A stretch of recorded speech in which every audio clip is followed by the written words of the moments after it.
அனைவருக்கும் வணக்கம். நான் உங்க விஜய் பியூலா. ஒரு நாள் கடவுள் உலகத்தை பார்க்க வரும்போது மனுஷன் ரொம்ப கவலையா இருக்கிறத பார்த்து அவனை சந்தோஷப்படுத்தணும்னு முடிவு பண்ணாரா. உடனே கடவுள் மனுஷனை பார்த்து உனக்கு என்ன இருந்தா நீ சந்தோஷமா இருப்ப அப்படின்னு கேட்டாரா. அதுக்கு மனுஷன் சொன்னானா, எனக்கு வந்துட்டு நிறைய பொன் பொருள் வேணும் வீட்டுல அப்படின்னு சொன்னானா. உடனே கடவுள் இருந்துட்டு அவன் வீட்டுல இருக்க பீரோவை பார்த்து கை நீட்டினாரா. அந்த பீரோ அப்படியே கோல்டா மாறிடுச்சான். ஆனா இந்த மனுஷன் சிரிக்கலையா. உடனே கடவுள் என்ன பண்ணிருக்காரு, அங்க இருக்க கட்டில வந்துட்டு கையை காமிச்சிருக்காரு.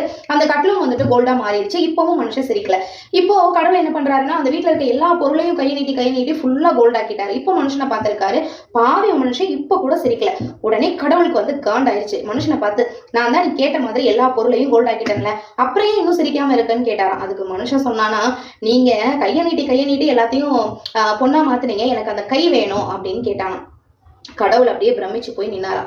இந்த மாதிரி தாங்க நம்மளும் கூட நம்ம கிட்ட இருக்க ஆற்றல்களை மற்றவங்களை வளர்த்து விடுறதுக்காக நம்ம பயன்படுத்திட்டு இருந்தோம் அப்படின்னா, அவங்க நம்ம ஆற்றலை அவங்க வளர்ச்சிக்காக மட்டுமே பயன்படுத்திட்டு போவாங்க. ஸோ காலத்திற்கும் நாம வளரவே முடியாது.